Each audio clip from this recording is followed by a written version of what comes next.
Et ce travail spirituel qui agit sur le cœur a eu cette faculté de ne pas affecter mon mental ou ma psyché par rapport à la maladie à laquelle je fais face. On est rassemblés pour parler d'un sujet qui peut toucher tout le monde, qui peut nous toucher personnellement, qui peut toucher les gens de nos familles, nos proches. C'est le sujet de la maladie et de la foi. Alors, Bilal, est-ce que tu veux bien partager, puisque tu as traversé et tu traverses une maladie depuis quelques années, est-ce que tu veux bien nous parler de ta relation spirituelle, on va dire, vis-à-vis de cette maladie? Oui, effectivement. Alors, je suis atteint d'une sclérose en plaques, donc il y a une maladie neurodégénérative, donc voilà, qui avance, voilà, qui est censée évoluer, même si elle est stabilisée depuis un petit moment. Et alors, effectivement, le thème est très intéressant parce que je pense qu'il est universel, il touche tout un chacun. Parce que c'est vrai que la maladie, elle peut avoir un vice, entre guillemets, c'est d'occuper une place trop importante, peut-être, dans nos vies. Et de n'être que omnibulé par sa maladie et finalement, de son intériorité est bouffée par cette maladie. Et alors moi, j'ai la chance de cheminer spirituellement dans une voie soufie. Et ce travail spirituel qui agit sur le cœur a eu cette faculté de ne pas affecter mon mental ou ma psyché par rapport à la maladie à laquelle je fais face. Donc c'est vrai que j'aime à me répéter que mon corps est affecté, ça c'est un fait. Mon corps est affecté par la maladie, mais malgré cela, mon âme, mon esprit ne l'est pas du tout. Et ça, effectivement, c'est une force. Alors, je pense que ce qui se joue en fait dans le travail spirituel, c'est que le travail sur le cœur, parce que le cœur, on dit souvent que c'est le moteur de la spiritualité, voire le roi des organes. Ce travail sur le cœur qui renoue un lien avec le divin, et notamment avec la présence et l'amour divin, en fait, donne cette énergie qui permet de surpasser cette épreuve de la maladie. Et donc, au final, je ne me vis pas en tant que malade, mais au contraire, comme tout un chacun, comme un être humain qui affronte une épreuve, comme chaque être humain est amené à affronter. Et finalement, la maladie ne prend pas une place trop grande, en fait, dans ma vie. Elle est présente, mais elle n'est pas un frein dans ma vie, à la fois, on va dire, matérielle, que ce soit au travail ou dans ma façon de sociabiliser avec les uns et les autres. Mais surtout, ce n'est pas un frein dans ma spiritualité, dans mon chemin spirituel. Et je dirais même que c'est peut-être même un tremplin, voire une façon de se nourrir de cette épreuve pour se rapprocher de Dieu. C'est ce que je peux dire en quelques mots déjà. C'est intéressant. En fait, ce que tu nous dis, c'est que ton identité, elle ne se résume pas à être un malade, entre guillemets. Tu as une identité qui est plus vaste que ça, qui te permet d'être connecté à Dieu. Et pour le coup, ce que tu vis, c'est un élément parmi d'autres, en fait. Tu as un autre vécu intérieur. Dans ton cœur, il se passe autre chose. Exactement, tu as très bien résumé. C'est exactement ça. C'est que cette aspiration ou ce travail spirituel, je pense que le maître mot, c'est l'amour. C'est ça, le maître mot il y a un adage soufi qui dit que celui qui n'a pas l'amour marche, celui qui a l'amour vole. Et ça, c'est un adage que je ressens dans ma chair. C'est-à-dire que dès que je relâche ou que je suis moins assidu dans mes pratiques spirituelles, je sens le poids de la maladie. À la fois, je suis peut-être plus lourd dans mes déplacements, mon moral est affecté aussi par la maladie. Mais dès que je suis dans ce travail, dans ce souci de me rapprocher du divin, là, pour le coup, effectivement, j'ai l'impression de voler. C'est-à-dire que la maladie n'a plus d'emprise ou n'a plus l'emprise qu'elle pourrait avoir sur mon corps. Je peux même déplacer des montagnes à mon grand étonnement. Et comme je le disais, ça devient une épreuve comme ce que tout un chacun peut connaître. Donc le travail spirituel, effectivement, permet de niveler en quelque sorte cette épreuve pour justement rester ouvert à l'autre. Parce que effectivement, je pense que la maladie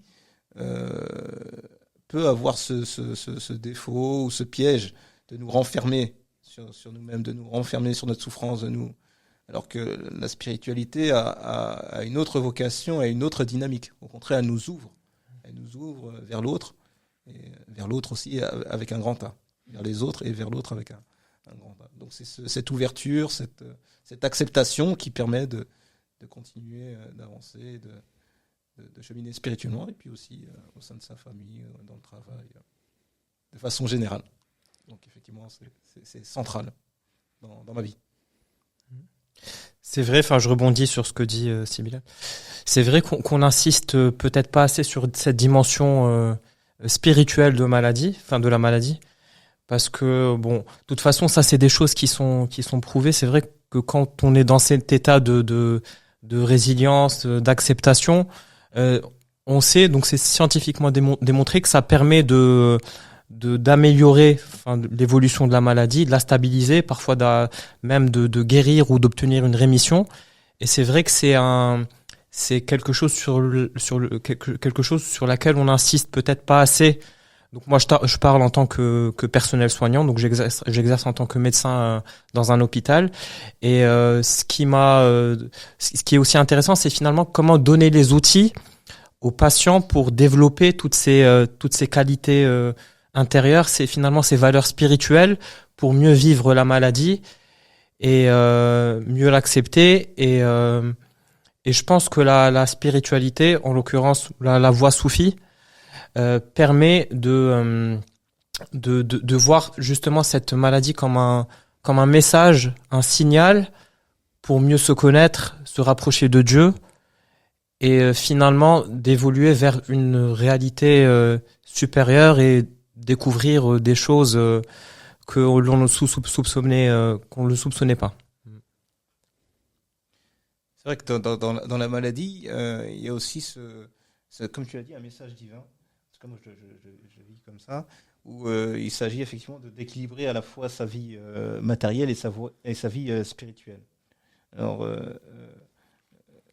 effectivement, j'ai beaucoup insisté sur le fait que le travail spirituel me permettait de surmonter la maladie, mais elle me permet aussi de m'en occuper et de me concentrer aussi sur mon corps. Elle me donne aussi une autre façon un autre rapport à la fois avec les autres ou par exemple, je donne peut-être un exemple concret pour pas être trop dans les abstractions. C'est vrai que je vis à Paris et c'est vrai qu'avant la maladie, j'étais dans un tumulte. On est toujours en train de courir dans les transports, on a toujours 10 000 choses inscrites sur son emploi du temps. Et c'est vrai que la maladie, moi, m'a permis un petit peu de ralentir certaines choses, d'être attentif, d'être plus attentif, peut-être plus à l'écoute à la fois de mon corps et peut-être des gens qui sont atteints du même mal que moi. Donc, à la fois, la maladie n'est pas forcément une fatalité, mais c'est aussi une source d'enseignement, comme tu l'as dit.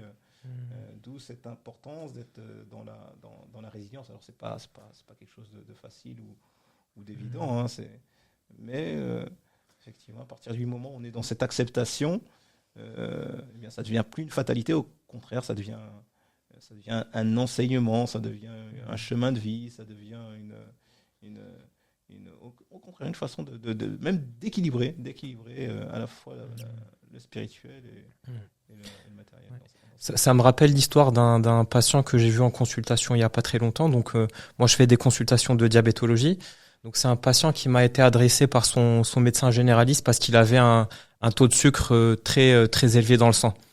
Donc, ce qu'on fait dans ces cas, c'est qu'on donne un traitement anti-diabétique pour revenir à un taux de sucre qui est normal dans le sang. Donc, je pouvais faire ça et Voilà, donc on a des temps de consultation très courts, mais je me suis dit que j'allais essayer de comprendre un petit peu plus. Donc en détaillant un petit peu les choses avec le patient, donc je me suis rendu compte qu'il était un petit peu en surpoids. Donc le surpoids, ça favorise l'apparition du diabète. Donc quand j'ai essayé de comprendre un petit peu pourquoi est-ce qu'il était en surpoids, il m'expliquait qu'il avait pas trop le temps de faire de l'activité, qu'il mangeait pas très bien. Pourquoi est-ce qu'il mangeait pas très bien? C'est parce que finalement il se sentait pas, il avait un petit peu des symptômes de dépressif, d'anxiété. Et finalement, donc la dernière chose qu'il m'a dit, donc que finalement il avait du mal à trouver du sens dans sa vie. Donc c'est là où finalement on voit que parfois la maladie peut être ça peut être un signal, un message pour nous dire qu'il y a un déséquilibre profond en nous qui a besoin d'être pris en charge. Et c'est ce que tu disais, donc ça rejoint le sens, l'idée que la maladie peut également être un message et qu'il faut prendre en compte, et une opportunité finalement pour se développer intérieurement et spirituellement. C'est très profond. Oui. Moi, je trouve que c'est très intéressant ce que tu viens de dire sur cette idée que la maladie, ça peut être un message, parce que ça me fait penser à une narration du prophète, paix et salut sur lui, qui dit que la maladie, la personne lorsqu'elle est malade, en fait, elle se rendra compte, dans le sens de la narration, elle se rendra compte de la valeur de la maladie uniquement le jour du jugement, parce qu'elle arrivera et elle verra tout ce que Dieu lui a effacé comme faute et ce que Dieu lui a accordé comme chose lors de cette maladie, et en fait, à tel point qu'elle aurait souhaité rester plus longtemps malade. Par exemple, pour quelqu'un qui aurait une grippe ou quelque chose comme ça. Et donc, que dire pour les personnes qui font en fait face à des maladies longue durée, c'est-à-dire que qu'est-ce que Dieu leur a réservé en fait de ces trésors, c'est inestimable quoi.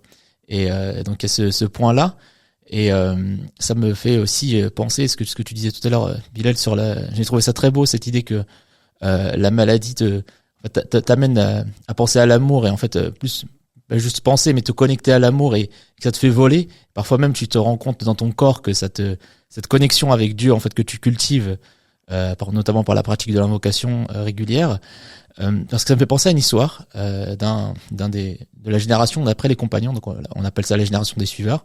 C'était un des plus connus parmi les suiveurs, qui s'appelait Urwa ibn Zubayr, qui est donc un des descendants des compagnons.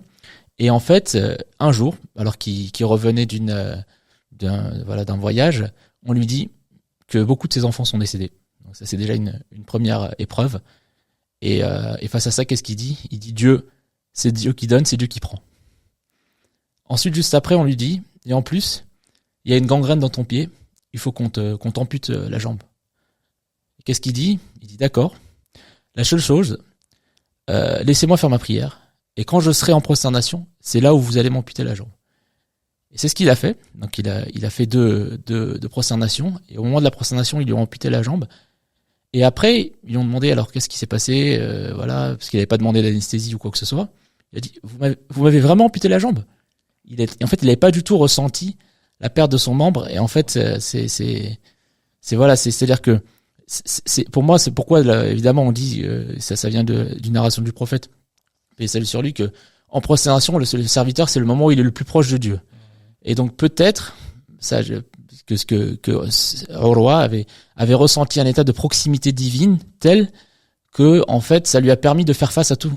Ça veut pas dire que la jambe n'a pas, enfin voilà, c'est pas un état de disparition. Non, c'est un état de présence. C'est un état réel de présence, mais simplement en étant présent avec Dieu, il a pu faire face à tout. C'est-à-dire que quand on est en fait dans une foi bien ancrée, et une foi directe, et une foi vraiment de connexion et de proximité avec Dieu, on peut avoir cet équilibre, comme tu le disais tout à l'heure, dans tous les aspects de sa vie. Et on peut faire face à certaines choses qui peuvent au départ paraître difficiles, et en fait leur trouver un sens. Comme tu disais ça. Voilà. Pardon, vas-y. Non, vas-y, je t'en prie.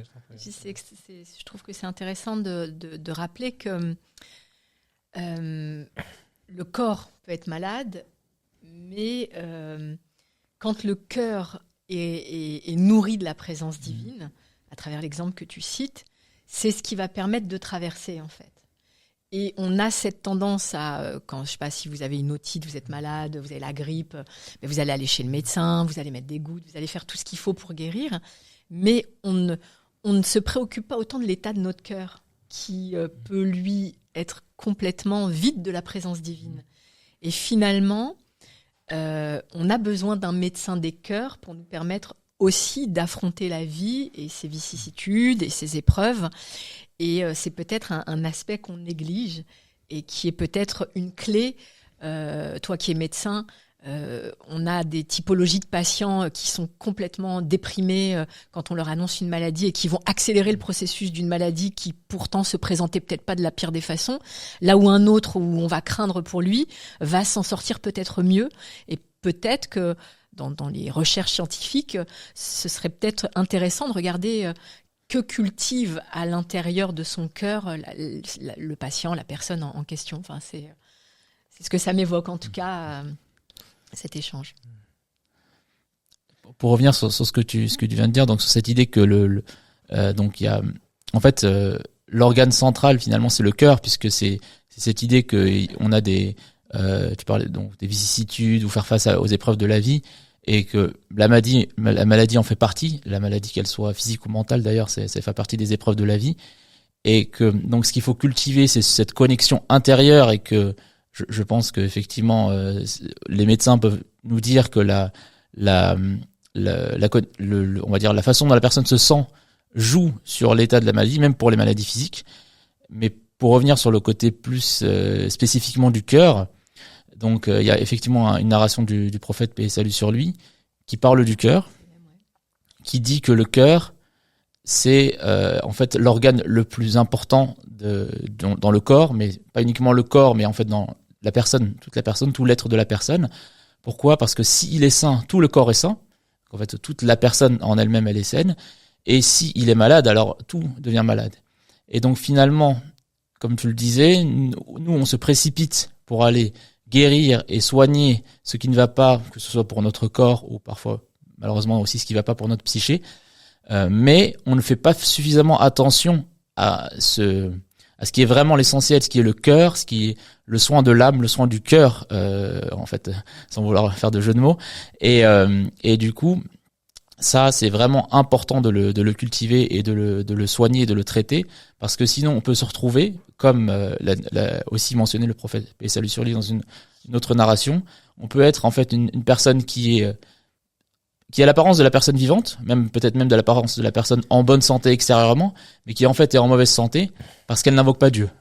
Et donc ça, c'est dans une narration, le prophète faisait cette analogie, cette illustration. La personne qui invoque Dieu, c'est la personne vivante, et la personne qui n'invoque pas Dieu, c'est la personne en fait qui est même morte, plus que malade, elle est dans un état de mort. Et donc en fait, on se rend compte que ce qui est vraiment crucial, c'est de travailler sur cet aspect-là. Et effectivement, je pense que comme il y a des médecins, et on en a un parmi nous ici pour toutes les maladies et tous les domaines, il y a aussi forcément des médecins pour ces maladies subtiles sur lesquelles il faut travailler. Et en travaillant sur ces maladies-là, puisqu'on travaillera sur la connexion avec Dieu, on acquérera tout ce qu'il faut, la résilience, la patience, l'équilibre, qui nous permettra en fait de vivre pleinement et d'être en fait sur le modèle même des messagers de Dieu, puisque on a un exemple par excellence dans les messagers et les prophètes de Dieu, de la patience face à la maladie. C'est le prophète Sidna Ayoub, et salut sur lui, qui a eu une maladie telle qu'elle en venait à affecter son entourage,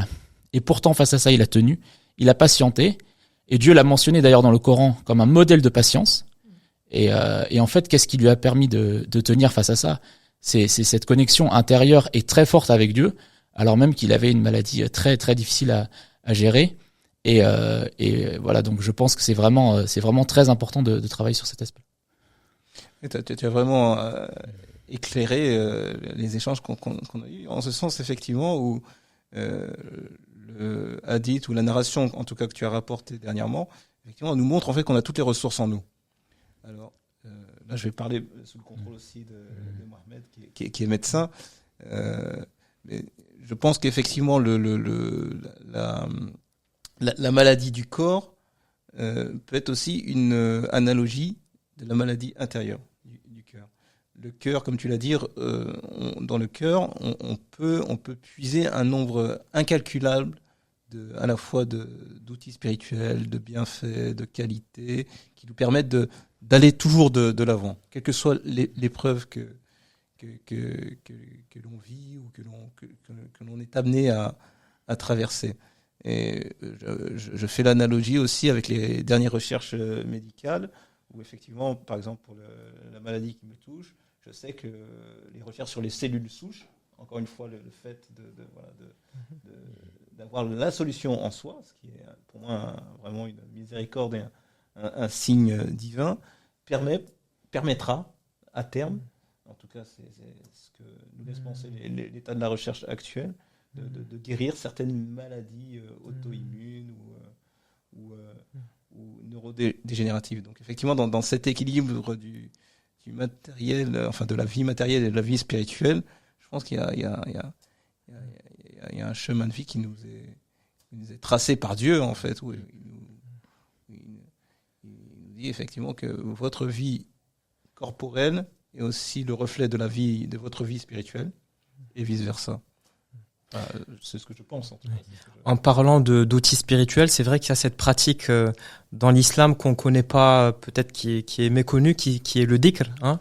Donc il y a par exemple la répétition continue de la formule La ilaha illallah, qui est finalement une forme de méditation. Aujourd'hui, on sait que la méditation on prend celle qui a été le plus étudiée, donc la méditation pleine conscience, qui a des bienfaits.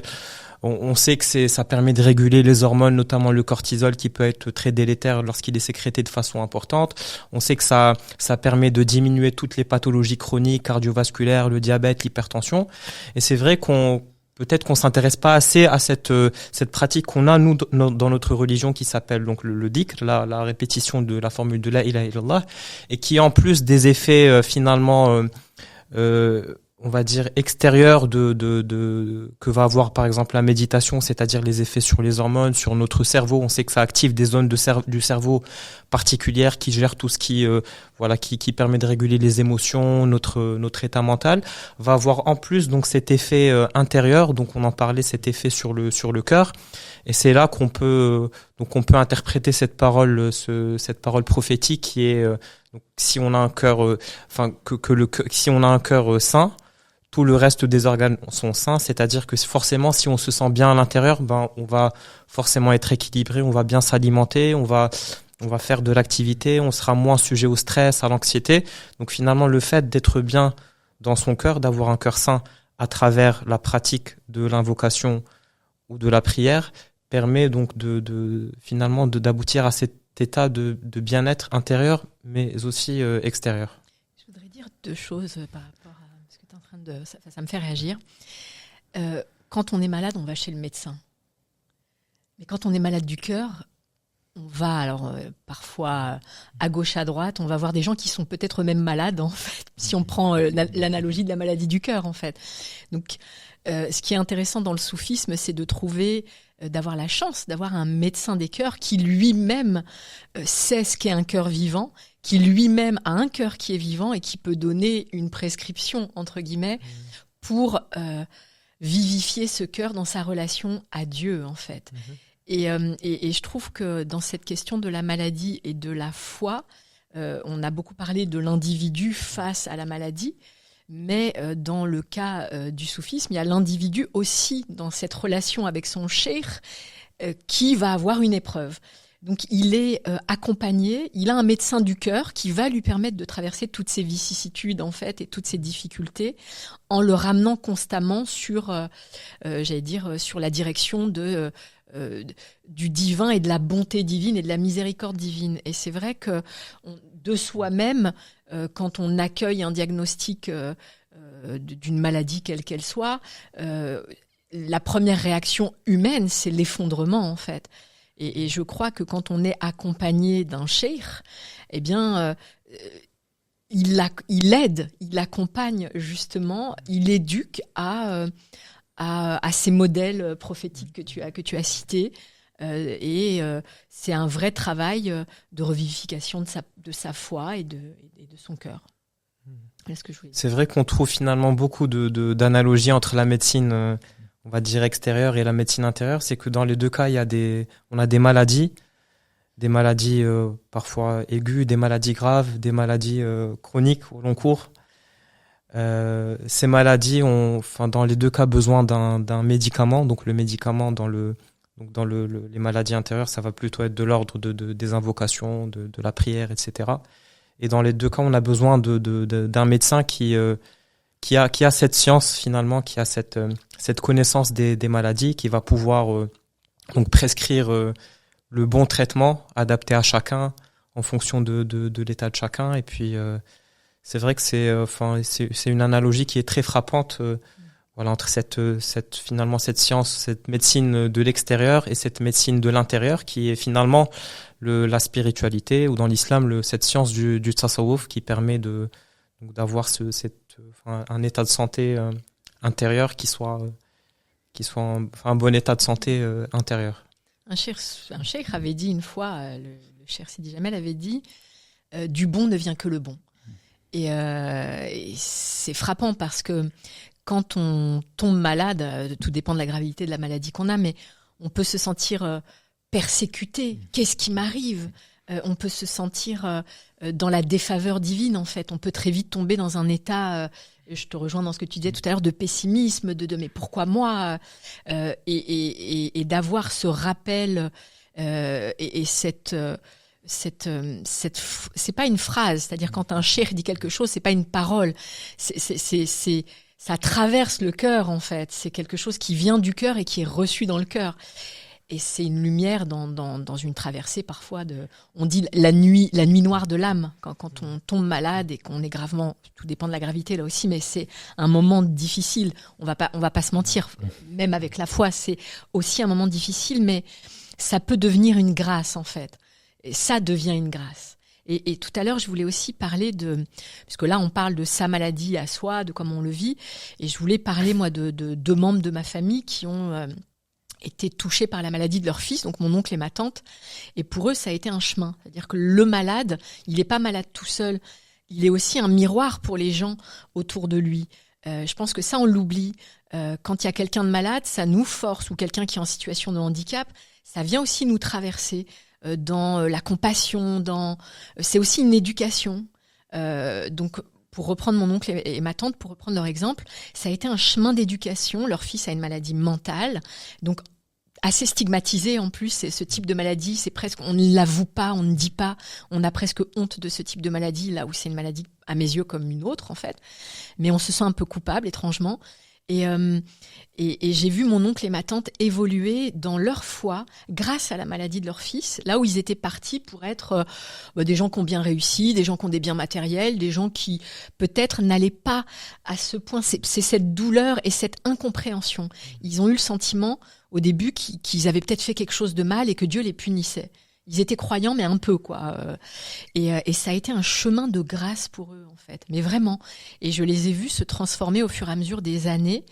Et je pense à ma tante que j'aime profondément, qui est une âme, enfin, je me permets de dire ça, qui a une compassion pour les autres. Elle a une sensibilité à la douleur de l'autre parce que elle voit la difficulté de son fils et la douleur de son fils. Ça a été le joyau de son cœur s'est embelli grâce à la maladie de son fils, en fait. C'est un peu terrible de le dire comme ça, mais c'est vraiment ça. Et également, j'ai eu l'occasion dans des réunions d'être en présence de personnes qui avaient des pathologies, trisomie, pathologie mentale, schizophrénie et autres. Et ces personnes et ces personnalités, leur présence dégage quelque chose de particulier qui mettait une dimension particulière dans les réunions qu'on pouvait avoir et les choses étaient beaucoup plus fluides en fait. Et on a tendance à penser le handicap, la maladie comme quelque chose qui concerne les autres, pas moi.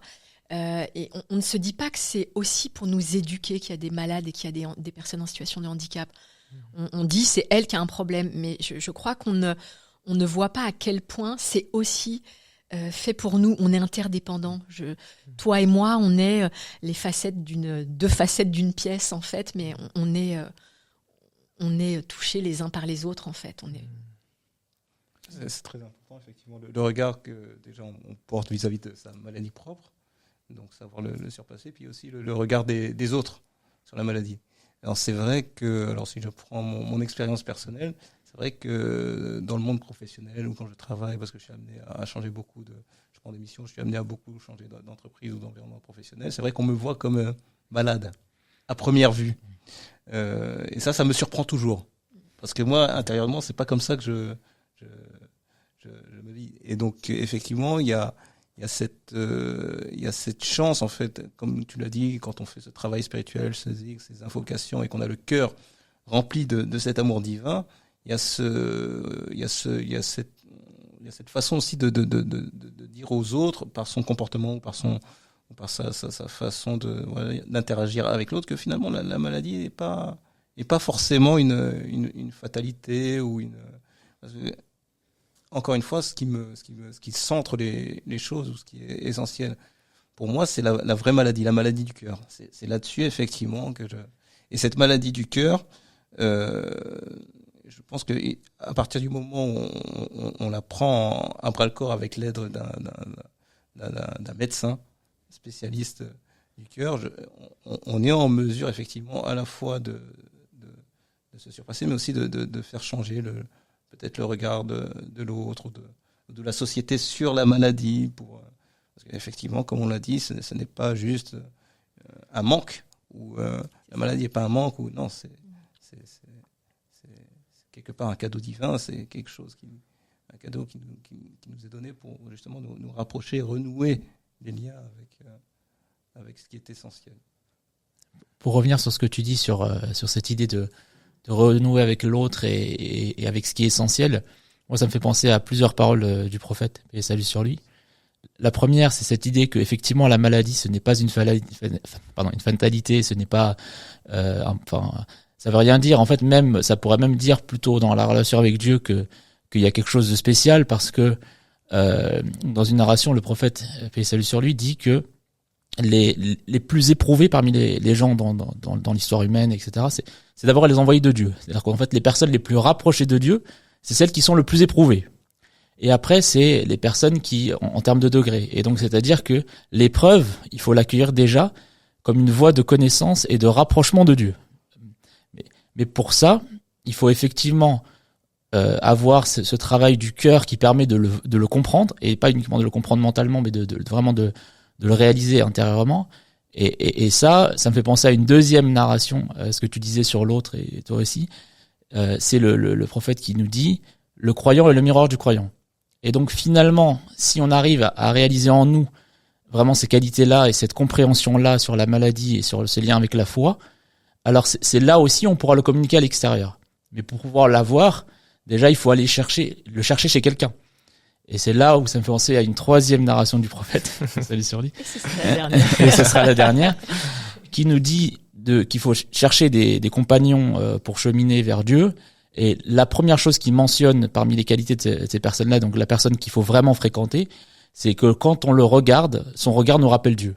Et en fait, je pense que c'est ça le médecin des cœurs, c'est celui qui, rien que par sa présence, on est connecté à Dieu. Et donc après, comme lui, il a un cœur saint, après nous, à force de le fréquenter et de suivre ses indications et ses prescriptions, le cœur devient saint, et c'est là où on peut aussi propager dans la communauté et par rapport aux autres, ce modèle-là, ce changement de perception sur la maladie. Voilà. Merci. On va terminer sur ton propos qui est t'as tout dit. Merci infiniment. C'était extrêmement intéressant, et au plaisir de poursuivre ces échanges. Merci beaucoup. Merci. Merci.